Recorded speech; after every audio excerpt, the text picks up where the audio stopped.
mighty Nissan GT-R. 5, 4, 3. The mighty Nissan GT-R.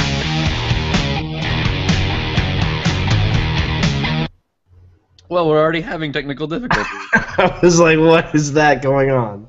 Okay, let's try this again. Our new intro song for our brand new TopSpeed.com podcast. 5, 4, 3, 2, 1.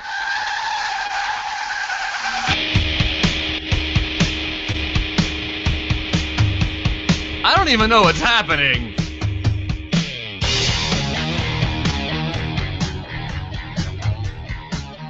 Put it in sport mode, and you're gonna fly. Just exactly how awesome was it? The mighty Nissan GT-R.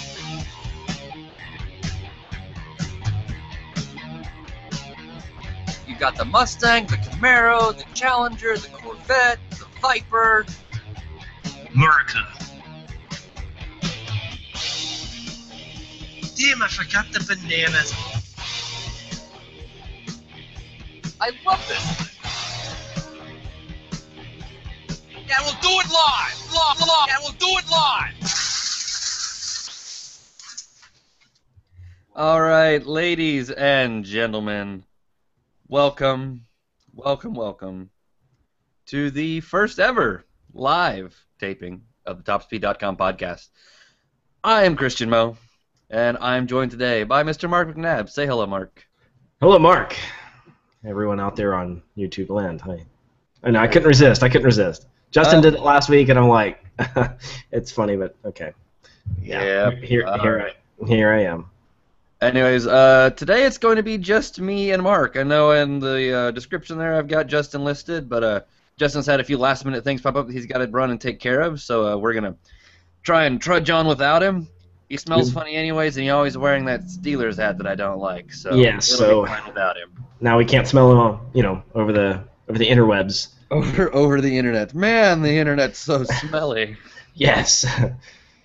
All right, well, we hope everyone who is watching this, we love you. Hi. Well, yes, we do. If you're watching on the YouTube page instead of just in the broadcaster window on TopSpeed, you can actually comment with us. So if you want to click the little YouTube link, we have a nice little chat window. You can have actual interaction with us. So this is kind of cool and interesting, and we're going to see where it goes. But welcome. We love you.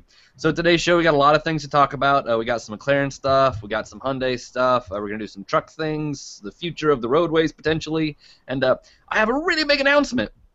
But first, we're going to start with something kind of boring. Justin was here, or was going to be here to talk about the new BMW 435i. You're going to have to wait till next week to see that, guys. But first, let's start with Mark. And in our weekly Wheels segment, Mark has been driving a minivan. Well, keeping in the tradition of top speed, I did make sure that the minivan was capable of nice people carrying capacities and such. No, I really did have a good week with this van. The thing that I had to tell myself when I went into this was, it's a minivan. It's built for a purpose. It's supposed to do certain things and supposed to do those certain things extremely well. And you can't find another vehicle out there that does what the Chrysler Town Country does. And that's what I had, was the 2014 Chrysler Town Country, and this was the S package, which was kind of mid-range, but it's got quite a few options on it. Obviously, it still comes powered with the 3.6-liter Pentastar V6, which is ubiquitous for every Chrysler vehicle out there. But Christian and I would agree, it's a very good engine. I mean, it's pretty stout. It really is. It's really not bad. It's really not bad. I mean, I was getting like 20 miles per gallon, just around town on the highway, all that sort of stuff. If I was on the highway for a long distance, I would get it up to 25. I mean, that's impressive for a big thing like that. See, it makes 283 horsepower for a little front-wheel drive van. That's pretty stout. It didn't have any problems getting up to highway speed or merging or passing, anything like that. So it was pretty good. You won't win any drag races, but hey, that's not what it's for. Right.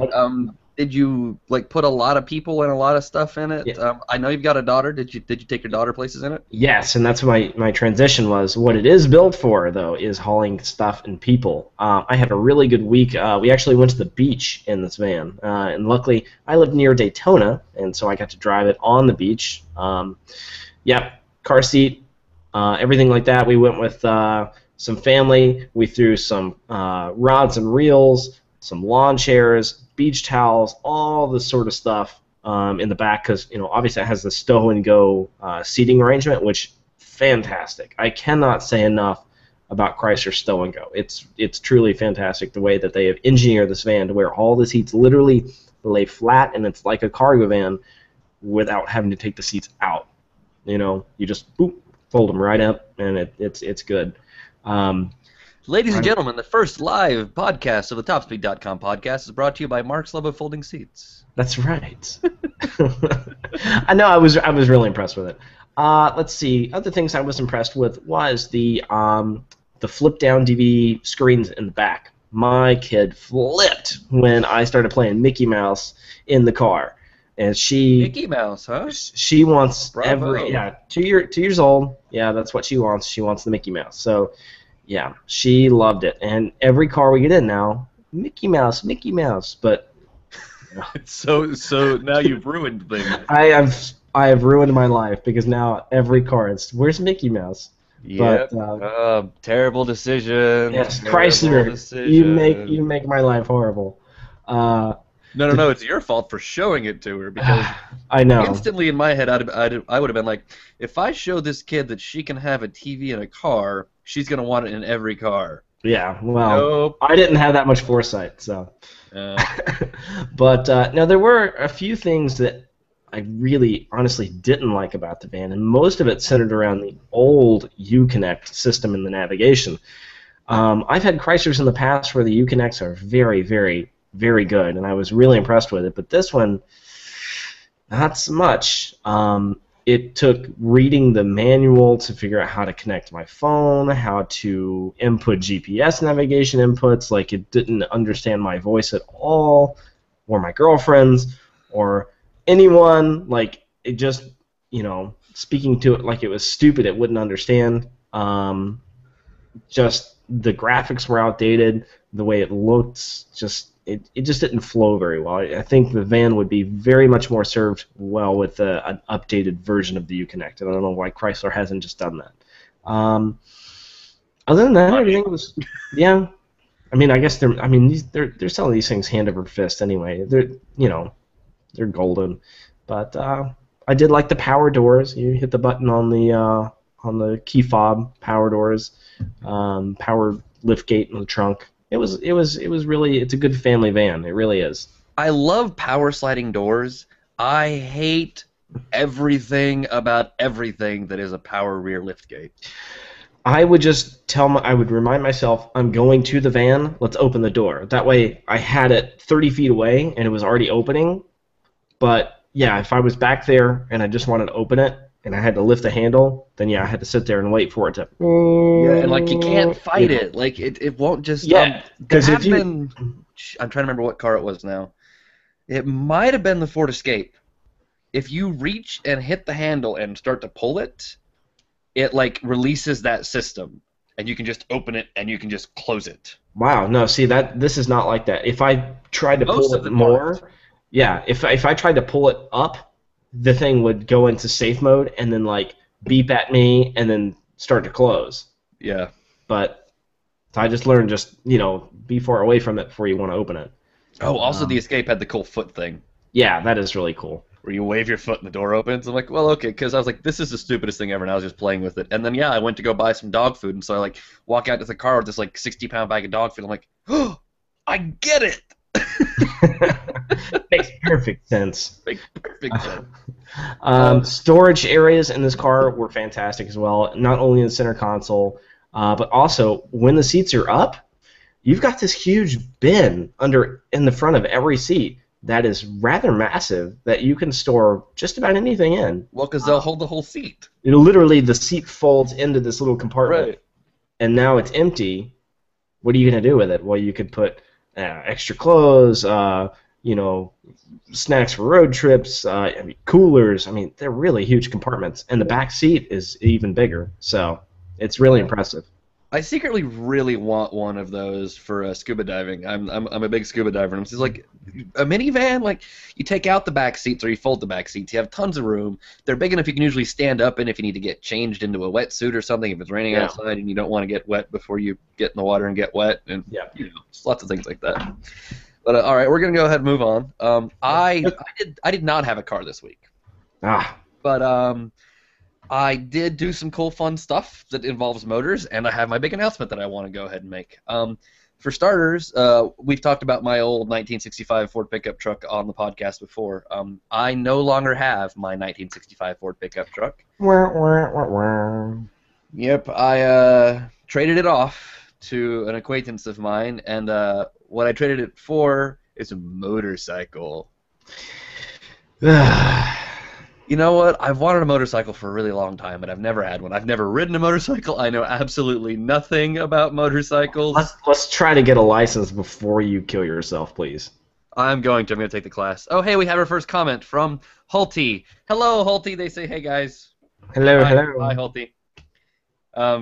You'll hear this in a second, Hulty, but the live stream is about on a 30-second delay or so. But anyways, yeah, so I bought a motorcycle. And me and Jenna, my wife, are going to learn how to ride the motorcycle. I got a 1970 Honda CL 350 Scrambler. It's just the coolest thing in the world. I think technically I'll be the second registered owner, maybe the third registered owner. That's the not title bad. that I've got from it is from like 1976. Really? What year is it again? The bike's a 70. It only has 17,000 miles on it, and it hasn't been on the road and driven since the like 84 or something. Dead gum. Bike is in pristine condition. I was worried with it not having run in so long that it was just going to be dead and seized up. Mm-hmm. All the seals are good. Motor still holds compression. You can try and kickstart it, and with a little bit of starter fluid, actually, we got it fired up, and we ran it for about a half mile. But the tank's got a little bit of rust in it. Carbs are kind of gunked up, and after about that half mile, the bike sort of died, and we had to push it back. Yeah. But so I'm going to take it in, have the carbs rebuilt, and hopefully in like 2 weeks or so, I'm going to have a motorcycle.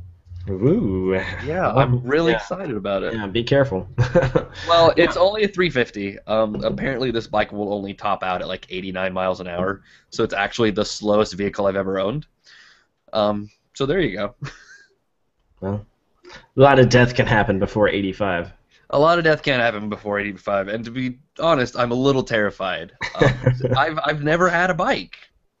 I've always been intrigued by the idea of a bike, but it's like, so yeah.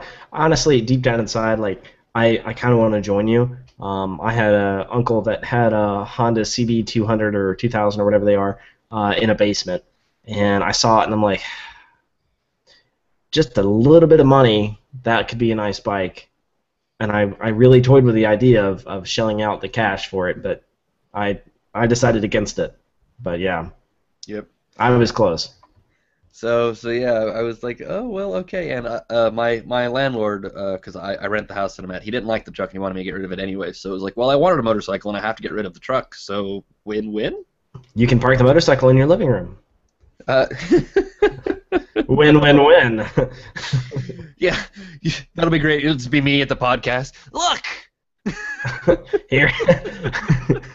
You make a great point. You just rev it. Oh my gosh, it's got the world's best horn on it. It sounds like almost like a clown noise. It's like wonk, wonk. Oh no. I know. The big rubber bulbs in the back. That's kind of what it sounded like. So it was hilarious. As soon as I found the horn button, I just sat there with the key. I was like, wonk, wonk, wonk, wonk, wonk, wonk, wonk, wonk, wonk, wonk. Oh gosh, the wife got so pissed. All right, but let's go ahead and move on to my huge announcement. If anybody pays attention to the world of silly things that rich people do with supercars, you may have heard of the Gumball 3000 Rally. It is a giant parade of exotic metal that starts in Miami. This year it's going to Atlanta, then up to New York, and then they're going to fly everything over to Scotland. They're going to come down through England and through France and Italy, and they're going to go all the way down to the south of Italy. And I have been invited to partake in this adventure, at least the Miami to New York end. I've been attached to a team called Anastasia Date, which is, according to their site, one of the world's premier online dating services. And I'm going to get to spend some wheel time with the Lamborghini Gallardo Spider on a big journey from Miami to New York. And I'm really excited about it. There's going to be a lot of cool stuff there. So some of the things I'm slightly less excited about, it's like when we get to Atlanta, there's an exhibit concert, which I'm not a huge rap guy, so that won't be that cool. But there's a lot of really cool people in the race and a lot of really cool cars. Yeah, exhibit. Exhibit? Yep. Really? Yeah. When it says like 2004? I didn't even know he's still saying. Oh my gosh. So, yeah, he's putting on a concert. But, like, there are some cool cars. So there's a team that has rebuilt a Batman Tumbler. That's kind of cool. And it's powered by a Chevy 6.2. Heck yeah. Yep, Chevy small block. Deadmau5 is going to be there in a Ferrari 458 Italia. It's a specialized version. They call it his Purrari, like a kitten purr. Classy. Yep, it's a full custom 458. And on his team is Tori Belleci from the Mythbusters. That's cool. Yeah, so I might get to meet Mythbuster and Deadmau5. Tony Hawk's going to be there. There's a team called Sterling Moss that has entered in one of the super special limited edition SLR McLaren Sterling Moss Roadsters, the Silver Arrows, the ones with like no top. And Yeah. like they look kind of like the old race cars where there's like almost no windshield and there's the one little bubble behind the driver's seat that like you could rest your head against. Yeah. But it's an SLR McLaren. Oh. So like yeah, there's like all this cool stuff. I mean, when someone's like, "Hey, we're gonna drive a Lamborghini Gallardo Spider across the country," you think that's awesome. But like, we might have the most boring car there. Like I just Yeah, the Gallardo is fathom like that. yeah, it's like the Camry of Supercars. supercars. Yeah, it's like okay, that's nice. But yeah, I mean, there's it's still gonna so be much. fun. Yeah. Yeah, there's so much other exotic metal there. There's lots of Ferraris, lots of Lambos. I've seen pictures of lots of Bentley stuff. Look like someone's got a Phantom they're bringing and doing the journey in. I mean, like, there's Wow. gonna be tons and tons of cool stuff. Wow. Two things. First, I can't imagine how expensive it would be to airlift your car from New York to Scotland. I want to know what the bill would be. Like intense. So the bill for that is a lot like the bill for getting a custom-made Rolls-Royce Corniche. If you have to ask, you can't afford it. True. Wow. So, and then you have to yeah. ship it back unless you really don't like your car anymore because you actually put miles on it and you just sell it over there. Well, I think a lot of the cars are actually from Europe. Oh. And so they've already been brought over to Miami. So they may go the cheap route and like freight them like on a boat to Miami and then fly them from New York to Scotland. Ah, gotcha. Okay. Well, that's interesting. And the second thing, just try not to get yourself a ticket because I imagine that's going to be pretty expensive. Yeah, probably. So most of the driving on the trip, I will not be behind the wheel. There are two main drivers. We're going to show you pictures of them a little later on the site. There are two ladies who are, I guess they can be your dates, that are on the site. They've got fancy little uniforms and everything that they've given them. And they're going to be doing most of the driving. I'm not the only journalist going, so we're going to be rotating through the passenger seat, and they're going to have a small fleet of follow cars that we're going to be tossed around in. I am, though, TopSpeed exclusive, the only journalist who's going to get to drive this car. Oh, look at you. Yep, every other journalist is going to be riding in it. I get wheel time. So that was part of the deal to get to go. There's going to be tons and tons of coverage on this. Like if you guys are interested in this trip and in this car, there's going to be a lot of stuff. I leave here in 3 hours. I will be in the air on my way to Miami. Actually, that's a lie. I'll be in the air on my way to Washington, D.C., and then I'm going to be going down to Miami because air travel, hey. I'm just going to go the opposite direction. Yes, I'm going to fly 2 hours in the wrong direction so I can go the right direction to get to Miami. That's ridiculous. God. Right. Well, but there are no planes that operate a Knoxville to Miami flight. I can go from Knoxville. I can go from Knoxville to Orlando, yeah, to Tampa, and to Fort Lauderdale. Don't go to Miami. That's a little ridiculous. And Miami's a big airport too. It's a massive it doesn't matter. airport. Well, we do have a question here on the YouTube site, Christian, about your partaking of the festivities with the ladies and how this associates with your relationship with your wife. My wife thinks it's the funniest thing in the entire world because she's my wife. Okay, for starters, Holty, the girls aren't going to be naked. They're going to be wearing clothes. I think it's illegal to drive. I think it's illegal to drive a convertible car through the middle of Florida with no clothes on. I would say that's probably true. Part of me being in this job and working at home and away from people is I'm actually not a very big social person. I'm very socially awkward.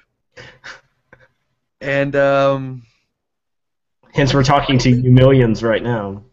Right, but they're on. I don't see them. I'm not with them. I'm talking to myself and a computer screen. I'm talking to you, and we're friends, and that makes it okay. Other people can just listen. But yeah, I'm really socially awkward, and I don't like being in situations like this, and so I'm really going to be spending a lot of time being super uncomfortable. And my wife thinks it's utterly hilarious. Plus, we've been together for 11 years now. Congratulations. Thank you. Well, it'll be 11 years in August. I'm, very happy with my marriage and my relationship, and I don't see any need to go run away with some Russian lady. I really hope they speak English. I want them to not, because I think that would be even more funny. I really hope not. Just 2 hours of me in a car like this. Yeah. Well, I would imagine they would probably have to speak English in order to have some sort of an American driver's license, even a temporary one or whatever, however that works, and then to be able to read the road signs. All it works is if you have a driver's license for another state, you're legal to drive, or from another country, you're legal to drive. Oh, well, see, I didn't know that. Yep, because I drove around in England. You can get what's called an international driver's license, which is really just like a flimsy piece of paper with your picture in it. That's worth nothing. But if you get pulled over, in some countries, if you get pulled over, they will take your ID from you, just boom. So what you can do is you don't give them your driver's license, you give them this international driver's license that you have, that you get at like AAA stores, and they keep that. So it's kind of like a get-out-of-jail-free card, so you don't lose your driver's license, so you can actually match it to your passport and get back out of the country. Well, that's exciting. Wow, okay. Yeah. That is a good thing. So. I learned a lot of things when I was driving around in England. Well, anyway, yeah, we have covered this one to death. What's our next topic here? Yeah, let's go ahead and go on. Anyways, Lambos, yay! Let's talk about the what could be the best, worst decision McLaren's ever going to make. A weird, funky hatchback version of the P13. Yeah, I read the story on this one. It's not a hatchback, I don't think. It's gonna be more of a trunk thing. I'm not sure how they're gonna do it because honestly, I've looked at all these pictures of the McLaren, from the top view, and that engine is pretty far up and back, right where they say a trunk is gonna be. So I don't quite know how they're gonna do it because if you make this big nasty humpback thing. Yeah, it's gonna look like a whale or something. I don't know, but if you look at a Porsche Cayman, right? It's got a flat 6. But it's really a midship, and there's this box in between the driver and passenger seat and the little trunk area. It literally looks like a little treasure chest type thing, just kind of sitting there, because that's where you keep your treasure. Arr, I'm a Porsche pirate. I didn't take it there, but you did. That's fine. Arr, I spy me some booty. Not gonna go there at all. So anyway, yeah. It's interesting how they're going to do it. I'm going to be very curious to see how they actually engineer it. But the fact of how they're going to do it is irrelevant in the fact that they are going to do it. Okay? And they're also, I think, basically thinking this is going to be a very high-selling model for them. Car and Driver originally ran the story because they have the informant who works for McLaren and they are the ones that kind of talked to this guy and figured out what this new P13, and they called it the GT, was going to be. So, it's going to be very interesting to see how they handle this. And it could be the best or worst thing ever. Like, if they can make a hatchback, like the A7 that Audi did, that's technically a hatchback. Like, perfect. If they make something that looks like the 5 Series GT, I hope everyone in Woking catches on fire and McLaren's factory just explodes into nothing. Yeah, facepalm. But, yeah, I mean, like, it makes sense because, yeah, it's a hypercar, but I can haul my golf clubs in it, and therefore I can show my hypercar off to the folks that I try to impress every week at the golf range. You know what? They'll fit in the passenger seat, whatever. Yeah, but you have to take your Russian girlfriend from the Cannonball Rally there, right? Gumball. It's Gumball. The Cannonball is one that's from L.A. to New York. Okay, whatever. It's all the same. One has a really good movie and the other one doesn't, so... Yeah, basically. I remember watching that as a kid and watched that Countach across the lake, and I'm like, that is the coolest thing ever. That's exactly why Team Anastasia Date that I'm attached to is entering the Gallardo Spider, because they're like, well, it's in homage to Cannonball Run where they had a Countach, so we're going to bring a Lambo. Perfect. So, now, whoever is driving, they need to have the rear wing across their chest the whole time. Yes. It's way too early, folks. I'm terribly sorry. Yes. I've got to get this done before I get on an airplane. So, okay, we're going to go ahead and move on a little bit. Hyundai makes cars that we like. I mean, if we're honest, they're not the best cars in the world, but they do lots of really solid stuff. And it's Hyundai's solid. Yeah, solid. You know, especially with the new Genesis that you drove. You said it's a great car. Loved it. I love that car. I loved it. And the Equus, too, the bigger one. They're both beautiful cars, and they both do amazing things that Hyundais of 10 years or 15 years ago would never do. Right, but one thing Hyundai still hasn't really been able to do well is like a really good enthusiast car. Yes, they have the Genesis Coupe, and it's okay, but it's a little too expensive. It's a little bit underpowered. It's just not quite up to par with the competition. And then you've got the Veloster, which is way too underpowered. And you have the Veloster Turbo, which is a nice little adjustment. But now they've given us a concept that they're never going to build, but dear God, I want them to. Yes. And that is the Veloster Midship Concept. So if any of you guys are familiar with Peugeot, the French company, and Renault does it too, or at least they used to, sometimes they would take their hot hatch cars and they would remove the back seats, and they would put a V6 engine back there that drove the rear wheels, and it just became like a Cayman. It was like a mid-engine, 2-seat sports car. Yeah. And Hyundai created one of these out of a Veloster. It's the coolest thing ever. I really hope they did something with the engine bay and, put like a boot or something up there. That way you can actually store your crap. But with it being a concept, maybe they didn't. But, I mean, how cool is this? It literally is a rear-wheel drive, mid-engine Veloster. What is the engine in this thing? Let's see. 300 horsepower squeezed out of a 1.6-liter engine. See, 1.6 is what's in it now. And like 300 horsepower seems like an awful lot. Oh, wait. I'm sorry. No, I'm reading the wrong part of the article. Apparently. See, Justin was around the one. We're professionals. We are. Oh, okay. Hyundai ditched the 1.64 pot, and in favor of the 2.0-liter Theta GDI unit. So it's still a 4-cylinder. Genesis, right? Yeah, but it's it's going to be cranking out some more horsepower. So good for them. I mean, like that could be. I'm thinking they should have just gone with a Tau V8. I don't know if the Veloster's big enough. Let's put a 5-liter V8 dual overhead cam in the back of a car that's no bigger than the engine block itself, and just make that would be Hyundai showing up and go, Merca, huh? You want Merca? V8 in the back of the car. We'll show them Merca. America, and they've got a big flag hanging, American flag as they like do donuts to the parking lot or something like that. Yeah. Oh, that would be the most awesome commercial ever. Yes, all of our Hyundai friends, you know you are. Just a mid-engine Veloster spinning circles with a guy hanging a huge flag out the window. Yes, and a natty light or some crap like that out the other window. Like, No, don't drink and drive.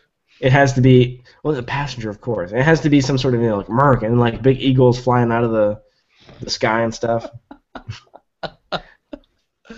I'm sorry. For you guys who don't know, I'm passionately patriotic, so I'm not trying to be. For those of you who don't know, we're all a bunch of idiots. Yes, we are. All right. America. So, anyways, this is a cool concept. It will never be built, but if it did, like, that would be the coolest thing. And like Hyundai, if it like runs and drives and stuff, like, give me and Mark a call. We'll come out and say hi, and we'll make your America commercial. I've got a big American flag, and I know where to get some bald eagles. You know, there's one who's got a broken wing at my zoo. He can't fly anywhere, so we can hang out with him. We can do this. Sounds perfect. Right? Perfect. All right, let's move to some more America. Talk about trucks. America. You did a piece recently on some changes that might be coming to the 2015 Frontier, right, Mark? Dude, I'm so excited about this. Yes, Nissan yesterday on their Instagram page teased a picture of a truck under a sheet.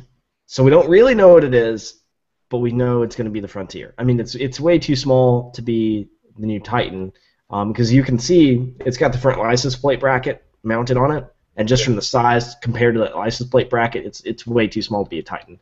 And we know what the Titan's going to look like anyway. So, yeah, new Frontier. The picture was the crew cab with a short bed. It's got the cool little LED lights up front, which everybody's doing nowadays. But there it is. It's got the corporate grille kind of going on with the big column things. But, you know, they didn't really have much information with the article or with the picture itself. We just know that it's going to be debuted on June 11th of this year. So we're coming up like really short, like 8 days away. It's going to be out for the public to see. We don't know anything about what they're going to have under the hood. Currently, the Frontier, yes, gasoline. They are going to have a quad turbo hamster powered rotary wheel that powers the front wheels all the time. And you pour Red Bull in the cup holder and it feeds the hamsters and you go faster. No, I will not share my Red Bull. You buy an extra case, okay, my friend? No. Okay, so the current Frontier, the poor thing is just so old, it just needs to be taken out to pasture and retired. And inside, it's really old. It's a nice truck. It really is, but it's aging. It's been around since 2004. It had a midlife refresh around 2011, but it's still it needs some help. Yeah. But that engine or that truck has two engines in it currently. It's got the 2.5 liter 4-cylinder, and then it's got the 4.0 V6. Hopefully, those engines are either gone or heavily refreshed. I wrote this in the article, a huge speculation, and Chris, I'm interested to hear your point on this one. I really hope that for the base engine, they throw that Juke Nismo Turbo 4 in it, like stout it up a little bit for some truck duty. You know, heavier crank, heavier bearings, 4-bolt mains with some side cross bolts, you know, all that sort of stuff. Make it a little truckier, but right. Heck yeah. I think that might really be cool. the only problem with throwing in stuff like a heavy duty crank and things is you're going to cut down the horsepower and you're going to add internal friction with weight and things like that. So I'm not sure if the horsepower will be enough. But yeah, like the 4-liter V6 in that truck is not a bad engine, and the truck itself still feels like a good truck. I had one not too long ago. Like it feels like a truck. It doesn't feel like it's car based. It doesn't feel like it's trying to be mamby pamby, trying to make everyone feel good. Body on frame. Right. I mean, it just feels like a good old fashioned truck. But yeah, the interior is terrible, and that 4-cylinder engine is awful in that thing.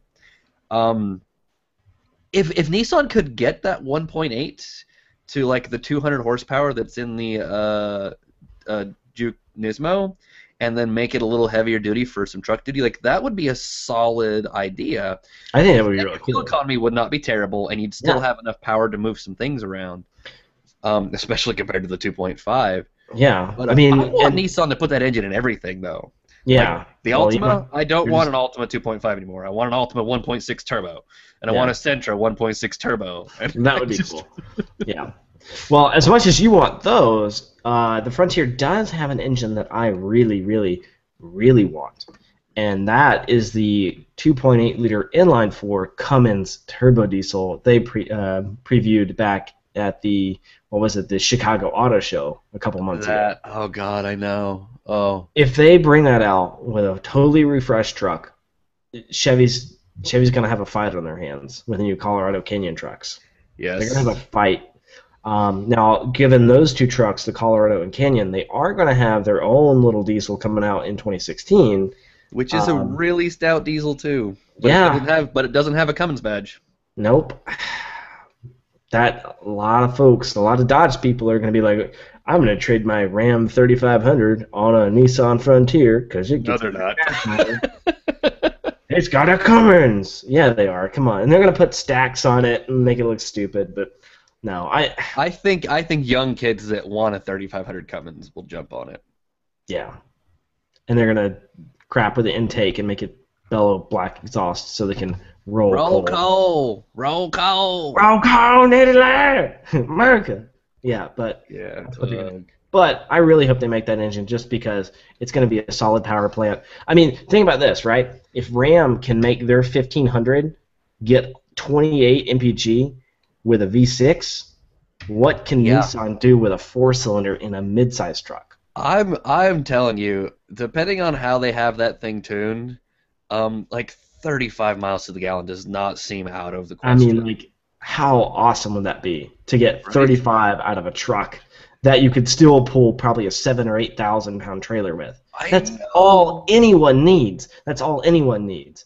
And Lord help, please, if they put that in the Pathfinder or the Xterra, what if they put it in the Xterra as like the top trim off-road package? I just see now. Jeep wouldn't sell anymore. Like, we're my mind is just rolling. Like, I'm a big car guy, but I'm a bigger truck guy. So this makes me so happy. Oh, it makes me so happy. What I'm almost excited for more than that is the new 5-liter Cummins. Yeah, that they're from doing Titan. for the Titan. Yeah. Do you know that was originally going to be a Dodge engine? Yes, and Dodge turned it down. Yep.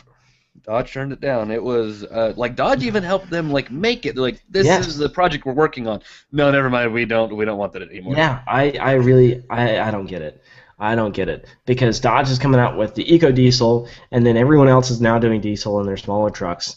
And I guarantee you, within 5 years, General Motors will have that 4.5-liter Duramax V8 back on the market. Well, back into development and then back into production. I really hope they do that. And Dodge is going to be like, well, that sucks for us because we let that one go. Well, but here's the big problem with it, though, is that V8 Cummins wasn't going to be that much better than the Cummins they already have. Yeah, that's the thing, too. You know, and then with the amount of cost that was going to be going into finishing the project, and it didn't save any real weight over their current engine. I mean, like, there are a lot of reasons it makes financial sense for a company, but I bet you Nissan doesn't care. They're like, woohoo! Yeah, I mean, they don't care. And the thing is basically, you know, and this is going to start a huge, I get probably a paradigm shift, really, with the whole truck manufacturers, because Cummins is making that engine for Nissan, but also it's going to go into the new Tundra. So you can buy two different trucks with the same engine. Where do people's loyalty lie? Like, are they going to be like, well, I really like that Cummins engine, but I'd like to get a Chevy. Well, I can't get a Chevy because it doesn't come with a Cummins. Well, now they can be like, well, I really like this new Cummins 5-liter. I have my pick of a Titan or a Tundra. I mean, like, I think that's going to be really cool. Let's go ahead and be really honest about this. Unless Nissan does a super, super good job, and as I'm sure all of you are aware, I do dig Nissan, everyone's going to pick Toyota because it has that stupid name badge. Toyota is Toyota, and you cannot fight that name. You know, honestly, I see more Titans than I do Tundras on the road, and they're like 20 years old. Yeah. Yeah. I mean, the new 2014 and newer Tundras, I see a lot of them, but I see a lot of Titans. I see almost no Titans ever, and I live in Nissan land. I mean, they're built here. Yeah, I live in Central Florida, way far away from Nissan and Franklin, but I see a lot of Titans. Oh, I don't see nearly as many as I'd like to. All right, let's move on. We'll stop talking about trucks if you people are bored with trucks. But Trucks are- trucks. Let's talk about What you drive your truck on. Potential huge shift in the way the world exists, more or less. We're going to talk about that solar road concept. And Mark, I'm going to let you go first, and then I'll chime in a little bit, because I think we both have a lot to say about this one. Okay, long before we did a story on this, I watched that video on Facebook like everyone else has, and it's really garnering a whole lot of attention right now. Basically, the whole idea is that we're going to replace all of our paved roads with these hexagonal beehive-looking solar panels that are interconnected, that have LEDs, heating elements, pressure sensors, high-speed internet, they're super high-tech, and they're going to generate electricity for basically America from solar panels on the inside the road. They can change road lines. They can warn you of oncoming obstacles or dangers. You can make them into sports complex paved areas like a tennis court. Oh, but now you can change the lines, and now it's a basketball court. Oh, now you can make it a soccer field. It's really cool. And then interconnect them that way. They're all on high-speed internet, and some guy in a control room can basically make it all happen. So that's the general idea of it. But Christian and I have, of course, unanswered questions and concerns about how this whole thing is going to basically jive with our love of cars and how we're going to be able to safely drive our cars down them and how they're going to work. Christian, what's your thoughts on how this is going to affect life as we know it? Well, so first, I think the idea is brilliant, because think about how much of the world, especially here in the United States, is covered with freaking asphalt or concrete pavement. Yeah. And solar energy is great. It's perfectly clean. There's nothing really bad that comes with it. The sun is bombarding us with energy all the time. We're just trying to capture that, to use it, instead of burning coal or using nuclear fission or anything to create power. And the whole problem with solar power was one panel doesn't give you that much electricity, so you need tons of panels. And then suddenly thinking, let's convert the millions and millions of square acres, probably billions of square acres of asphalt and concrete in the United States into solar panels. If they could get the money together to make this work, this could literally be the biggest world-altering thing to come around basically since electricity was invented, as far as I'm concerned. But I do worry about some things. I'm not a physicist major. I'm not a physics major. I'm not a physicist. But I do have a fairly strong understanding of physics, and there are some things, like they say that they're going to have heating elements inside of these panels to keep snow off the road. And I know that the general law of physics is energy cannot be created nor destroyed. So in theory, if the energy coming from the sun is not already enough to melt the snow, how is it going to create enough energy in the solar panel to create enough heat to melt the snow? A lot of that could be part of the way that you're converting light energy into electrical energy and using a heating coil, or it could be based on how much energy these things can store to melt the snow in the nighttime when the sun's not shining, or some other things like that. But there are questions like that that I'm interested in learning and knowing about. But and of course, everyone is going to be really worried and freaking out about, well, what if some hacker takes over it and turns all of the road lines the wrong direction so cars will crash into each other? Well, okay, there is that slight risk, but I'm sure these things are going to be beyond encrypted and monitored and everything like that. And we're still human beings. We're not freaking idiots. So if I happen to see that suddenly the lines in the road change randomly and point me directly at another car, I'm not really going to crash into that other car because I can see I'm going to crash into him. Unless your new Mercedes-Benz, who is following the road with its camera eyes, follows the lines anyway. Yeah, well, but if you have a hold of the wheel, you can still change its direction. But no, that is an interesting thing. Yeah, so that I think concern and actually that's a pretty valid point, would be a bigger issue once we start getting more self-driving smart cars. Which is actually, I'm really surprised Google isn't trying to push this solar road thing a lot harder, because if you can already have all these sensors and things embedded in your road for everything else they want to do, it won't be very hard to add a special sensor that a self-driving car can read. Yeah. So instead of using all of these fancy cameras and technologies and radars and stuff to see where you're going, the car can just read the road directly through a digital-to-digital signal. Like, the road knows I'm on this car, and so suddenly you're turning every street into, like, a slot car circuit. It makes perfect sense, yeah. Yeah. I mean, there's a lot of really interesting potential behind what this thing can be and what this thing can do. Yeah. But God, they're going to meet so much resistance. Yeah, and some of the questions I have, too, is basically in the video you see kind of a detailed view of how the glass surface looks. Yes, the surface is glass. It's got these little ridges on it. It almost looks like, you know how you walk up to a pedestrian crossing on a road and they've got these little ridge things for the basically they're for blind people, that they feel that they're about to walk out into traffic. The sidewalk is ending. That's what it looks like, these little ridge things, dotted across the surface. I'm wondering, number one, it's glass. How is our tires going to grip the surface? And it's got these ridges. Is it going to be like this huge mud tire effect of like real bad road noise? That's my biggest concern. I am slightly worried about road noise. I have looked into some of that actually, and yeah, the tiles are all textured in a certain way. While in their little cross view it looks really bad, I don't think it's actually that much more textured than normal asphalt. Okay. But yeah, they have textured it specifically for grip, so that tires can hold on to it. The only thing that I wonder about is that's more or less traction, forward momentum. I don't know how well they've tested it against lateral grip, like you would get coming through a corner really hard.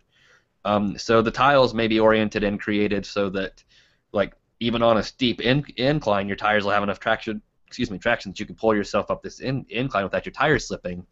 But are they going to be created in such a way that if I take this corner down here at the end of my road at 40 miles an hour, that I won't slide sideways off the road? Yeah. And glass gets really slick when it's wet. Yes, well, but they've gotten so far in glass technology and coatings and things now. I'm not sure that's going to be that big of an issue anymore. I mean, not. Again, they're talking about glass that's will hold several thousand pounds per little square. Yeah. So I mean, we're only dealing with glass in the sense that I think it's made from sand, and that's about it. It's not really glass that we're used to and know anymore. But yeah, like, I'm just so interested in everything about this. But you can guarantee a lot of coal manufacturers and mining companies are going to do everything they can to lobby to stop this. A lot of nuclear facilities and companies that own those are going to do everything they can to lobby and stop this. I'm not a really big, like, conspiracy theorist or political guy or government guy or anything. Normally, I really couldn't care less. I sit in my tiny house in the middle of nowhere, and for the most part, nobody bothers me, and I don't bother anybody else. But money does have a lot of sway in this country, and a lot of things get done because of money. And I worry that big companies that stand to lose a lot of money once we have a clean, sustainable source of basically free electricity are going to do everything they can to stop people from getting that free electricity. Well, on the other hand, I really feel like there is a way to capitalize on this. And I guess, unlike you, my friend, I am one of those highly political kind of guys that try to follow along pretty well with what's going on, and I understand kind of how things work. I think there's a way for these power companies to basically, I guess, buy the rights to use these roads. So they are the ones laying these new tiles down, and they are the ones, why not charge a power bill for this to like here I am sitting at my house. My road in front of me is now paved with this, or laid with these glass tiles that generate electricity for my house. You know, for me personally, I would have no problem still paying a power bill in order to help fund this road or whatever, because I would be paying a power bill to the coal plant anyway. Right. Well, no, like know. I'm totally okay with that too, and the roads do need to be paid for. But like I said, what I see is this is one company with money who's trying to make more money. Well, yeah, I mean, you're still going to have some sort of a regulation with this, and basically, power companies now are very monopolized. So, like here recently, I had a power company that was bought out by another power company, and this power company that owns my power supply right now owns power supplies literally on the eastern seaboard. Like it literally is like 4 or 5 companies, the entire United States, that control the entire power grid. So I mean, for these companies, maybe we could split up where they've got now and say you're responsible for the road section here, you're responsible over here type thing. Maybe kind of break it up like that. Maybe that's a way to privatize it and to keep the, because privatization of resources like this is a good thing. You don't want the government to be in control of this. Right. Like I said, what I was really worried about though are more lobbyists. So think again, there's some big coal company that is going to try and stop it because then they can't sell coal anymore. Yeah. Well, you're going to have lobbyists for everything. Right. So there's no way to. That's all I really worry about. There's no way to stop that. All right. Anyways, before we get too crazy and drive everyone away. Oh wait, if you can't do a burnout on the solar panels, they are useless. Or maybe it can capture the heat from friction so you can make energy while doing a burnout. Alti, I love you. Yes, I want to do burnouts to make electricity. Yes. I mean, then I'm just burning rubber instead of we coal are to make saving power, the world. I think we'd be doing the opposite. Sorry, officer. I was saving the world in my Chevy Corvette with the traction control off as I do a 80-foot burnout up this road. Oh, geez. All right. Let's go ahead and move over to our questions and answers. I got to get this done because I have to leave soon. All right, let's start with Fast Bob. A question from Fast Bob. Hey, I have a very classy question for you guys. What is the first car you have ever had sex in, considering you did do that? If not, you need to get that on your bucket list. You know what? I just wanted to read the question because it was hilarious, but I am not going to answer that. I plead the fifth. I will not answer that question.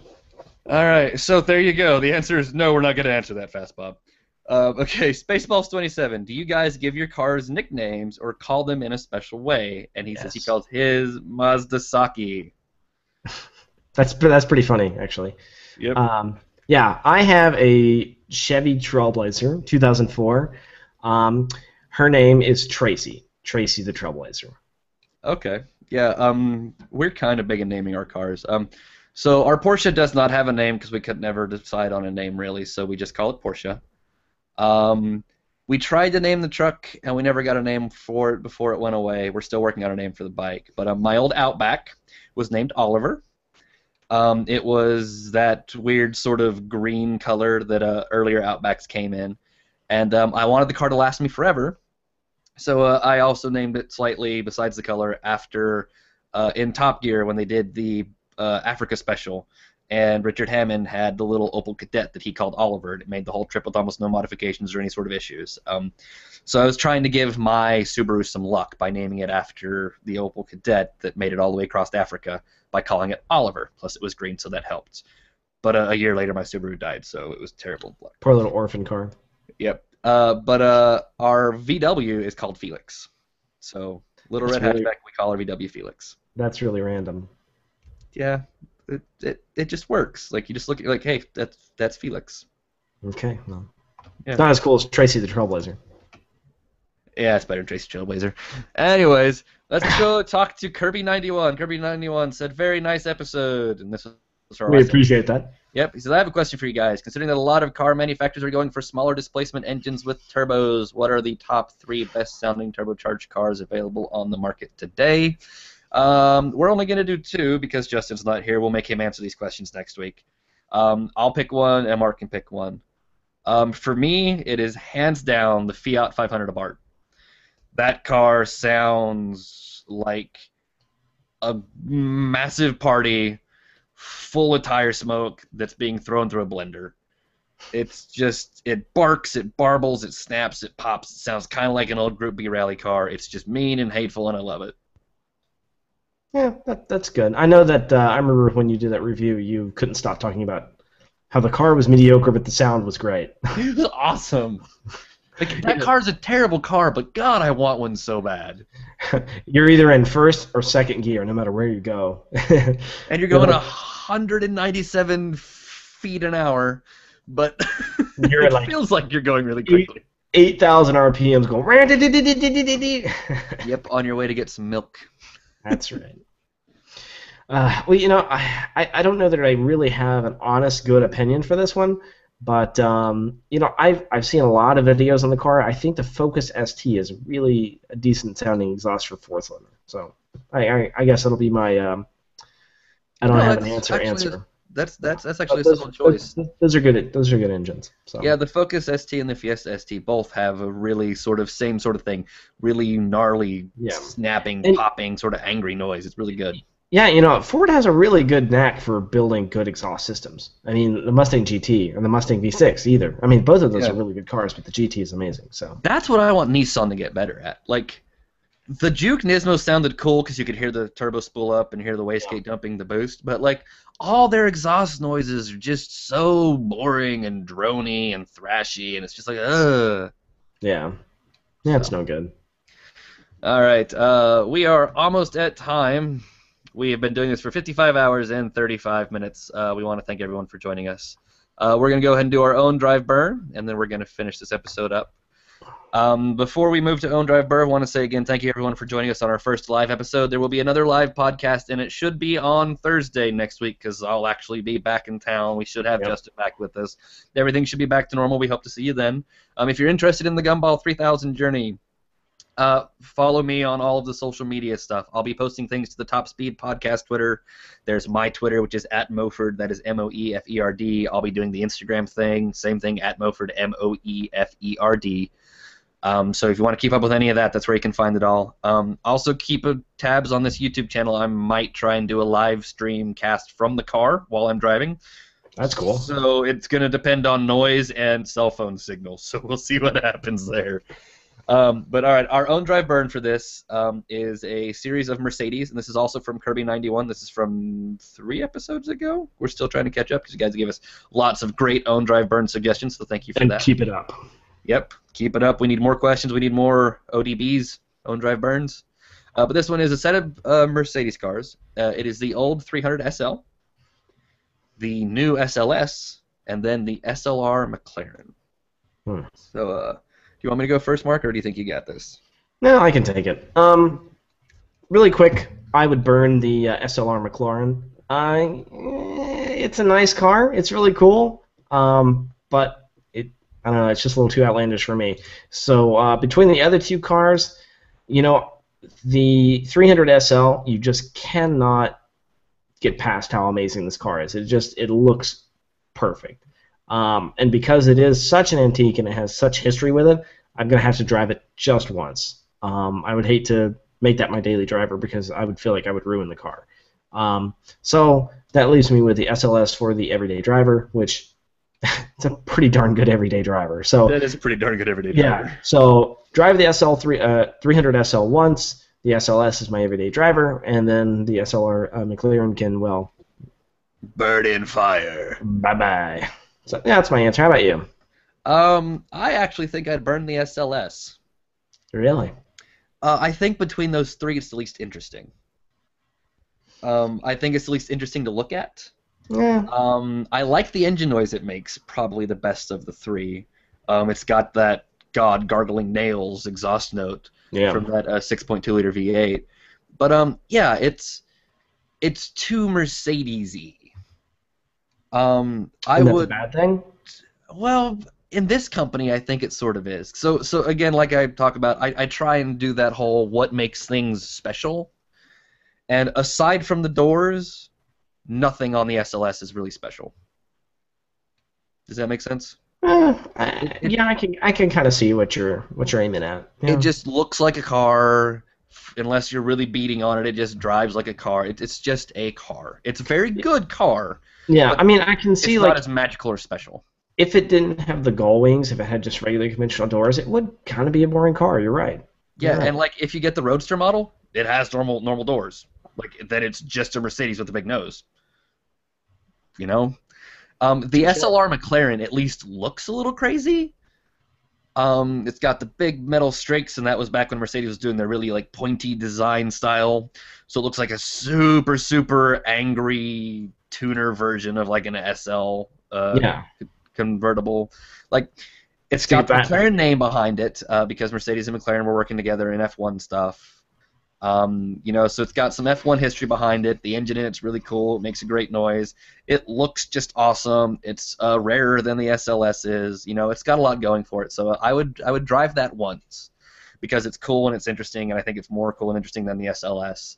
But I would actually drive every day the old 300 SL Gullwing. It'd probably be a terrible car to actually have to live with every day. Yeah. But when you see something that's like really rare drive down the road, it like makes your life better. You know, to see someone actually out enjoying this machine and sharing it with the world and letting other people see it and hear it and sort of have that experience is something I really cherish, and I'd like to sort of share that with people. So, Touche. You know, well, yeah, it's like what was it? There was an event in Europe somewhere a couple weeks ago that someone actually totaled their SLS or their and it made me cry because I mean those cars are pretty invaluable and there's such an iconic design. I mean it's irreplaceable literally. So yeah. But maybe he'll end up really lucky, like the guy that just crashed his McLaren F1. F1, yeah. Do you know that car is not totaled? Yeah. And it's almost impossible to total that car? I was reading an article that said that. It was basically like the car is worth more now than it was before he wrecked it, even though it's been wrecked, just because it is appreciated so much more. Like yeah, they are appreciating at such a rapid rate that it's impossible to total them. Yeah. Like nothing appreciates that fast, but apparently these cars are, which is odd because it's a car. Because cars generally, even nice cars, don't appreciate very well very quickly. So right, not quickly, no. But so yeah, that's what I would do. I would drive the SL. Now I am going under the assumption that as this is the car I have to have for the rest of my life, that I'll always make sure it's fixed, and that if I wreck it, it'll always be fixed. And so it'll always be a car in my life, not well I owned it and then it broke and I couldn't afford to fix it, so now I don't have a car. They wanted $3,000 for an oil change. Right. If that was more the scenario, I'd probably take the SLS as my everyday driver. Yeah. But in this situation, I'm going to own the SL, burn the SLS, and drive the SLR. I do have to give you one thing on the SLR McLaren though. Those side exhausts, and the wheels too. Like the wheels on it are really cool. Yeah, like the turbine-looking things. Yeah. So like it's just it looks more like a supercar than the SLS does. And I like I'll that. give you that. I'll give you that. So. All right. Well, I think that wraps our show up today. Yep. Ladies and gentlemen, we want to say thank you so very, very much for hanging out with us. We love you. We appreciate you. Again, we're sorry Justin's not here. We'll have him here next week. Yep. If you want to find me on Twitter, you can find me again. It's @Moferd, MOEFERD. Mr. Mark McNabb is @MarkMcNabb. You can follow the podcast @TopSpeed Podcast. Please send us all your questions, comments, concerns. If you like the live cast, let us know. If you think live is stupid, let us know. We want to make this better for you. It's not, and you suck if you think that. Hey, and follow me on Instagram. Do it now. Follow Mark McNabb on Instagram because I'm cool like that. Mark McNabb because he is. That's what Instagram's for. I make pictures. All right. Thank you guys so much. Again, if you want to reach us, you can hit the comments on the post. You can hit the comments on the YouTube video. You can reach us on the Twitter. You can send us an email. If you have a long, really, really long, complicated question you want us to ask or whatever, send us an email. Even if we don't answer it on the show, we'll be happy to email you back an answer. So you'll always get an answer some way. The email address is simply podcast@topspeed.com. But I'm going to play you a little bit of exit music, and then we're going to end this cast, and we will see you guys next week. So thank you so much for joining us.